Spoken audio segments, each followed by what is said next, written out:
શરદ પૂર્ણિમાના દિવસે બાળકો માટે શ્રેષ્ઠ ઉપાય એવું કહેવાય છે કે જે બાળકો ભણવાની અંદર થોડા નબળા રહેતા હોય, બહુ મહેનત કરે છે અને એ લોકો ભૂલી જાય છે, તો એ બાળકોએ ખાસ કરીને શરદ પૂર્ણિમાના દિવસે એક થાળીની અંદર જલ ભરવાનું છે અને ચંદ્રદેવના દર્શન, એ ચંદ્રદેવનું પ્રતિબિંબ એ થાળીમાં તમારે દર્શન કરવાનું છે.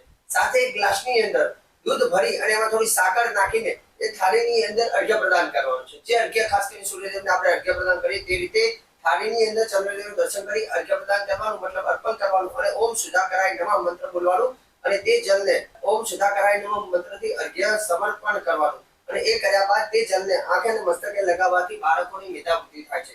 સાથે સાથે ઓમ સુધાકરાય નમઃ આ મંત્રની એક માળા કરશે તો એનાથી પણ લાભ થાય છે.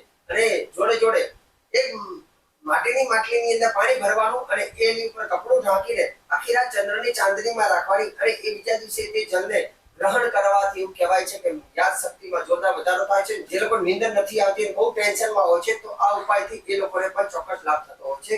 જય ભગવાન.